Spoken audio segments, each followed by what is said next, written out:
As an African American woman, I am keenly aware of how the duality of race and gender impacts every aspect of my life. It's simply something that follows me everywhere that I go, literally. Like the time I was out shopping at a department store. And this was one of those department stores that prides itself on one-to-one customer service. So I'm out shopping, and a woman comes over and stands right in front of me and tries to hand me her clothing items. I knew what was happening in that moment, but instead of reacting, I decided to pause. And she was just standing there looking at me. As I was standing there looking at her, it was really, really awkward. And then I responded and said, "Are you looking to me to store your clothing items in a dressing room for you?" She looked me dead in the eye, nodded her head, and said yes. One of the managers witnessed the encounter from the other side of the room and decided to come over to see what was happening. And before I walked away, I turned to the woman and said, "Just so that you know, I'm a customer, just like you." How do we explain what happened in that moment? I mean, where was the confusion? I was wearing a winter coat and a beanie. Had I actually worked there, it was clear that I was not on the clock. And as I reflect on that moment, even years later, it's such a stark reminder that some people will judge me first based on what they see. And this is an example of a microaggression.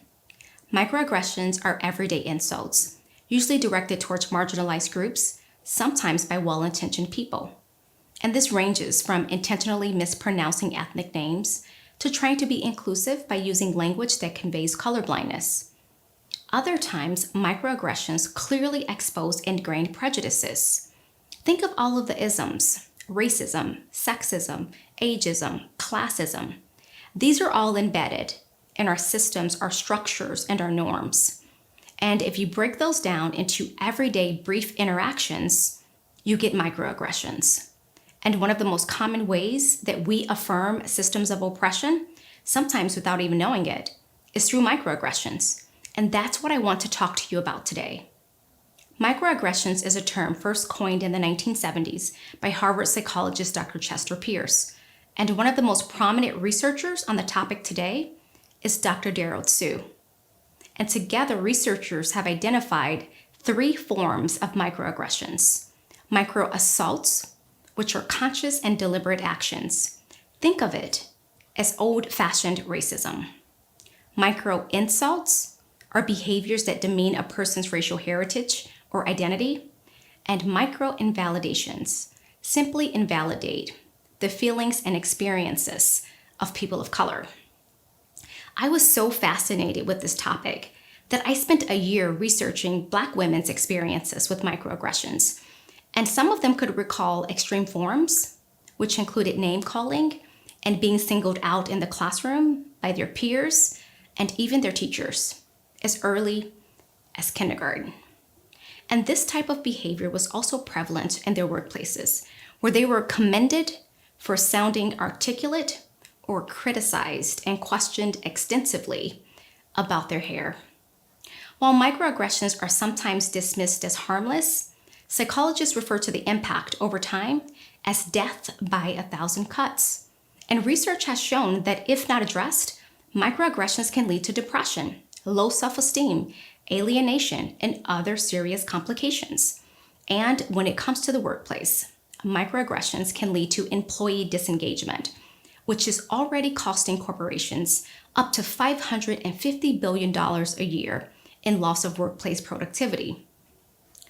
What would it look like if we came together across lines of race to do things that we simply cannot do alone? Think about it. And if you want to move the needle in that direction, we first need to acknowledge that systems of oppression exist.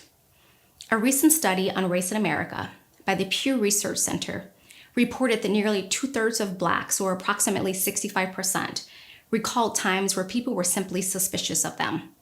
And we've all seen this play out in everyday life, when police are called on innocent Black men for enjoying everyday activities like barbecuing or simply bird watching.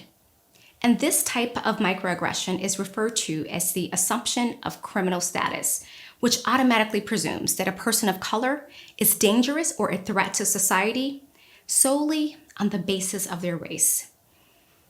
I sometimes think about how we all have the privilege of living in one of the most diverse countries on the planet, and we are soon to be a society of no racial majority. Yet, this same country has to own that racism has shaped how wealth is accumulated, how justice is rendered, and how marginalized groups are disproportionately impacted across the board by various forms of oppression. And we have to be willing to approach these difficult topics with empathy and intellectual humility.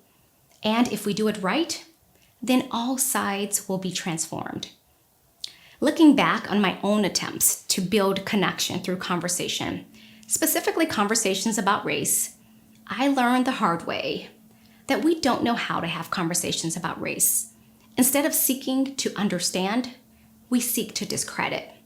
Instead of listening, we choose what parts of the conversation to focus on, and then we internalize that information in a way that leads to self-guilt and finger-pointing. Take social media, for example. These virtual platforms were created to foster a sense of community, yet they have evolved into a pulpit of dissent, where hate speech and bigotry have bubbled over into every corner of America.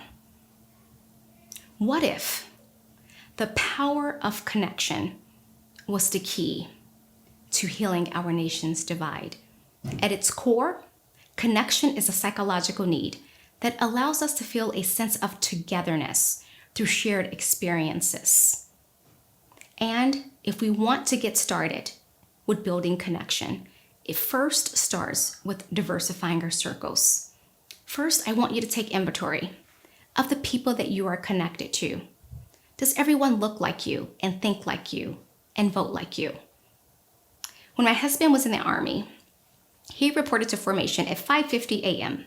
for roll call to see who was present and accounted for.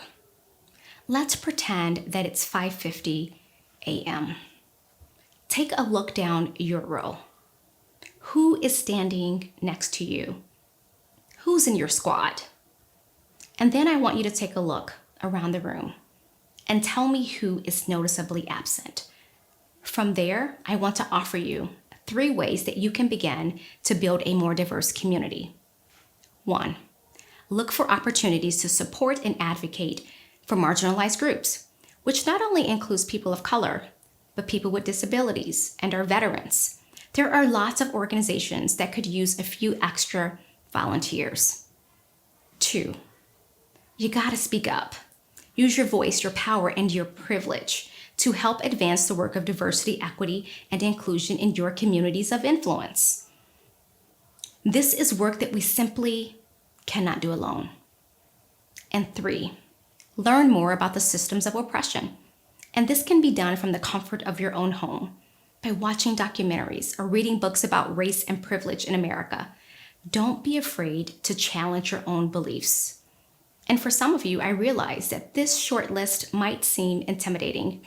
So do what makes sense for you, even if that includes inviting a neighbor of a different background over for dinner.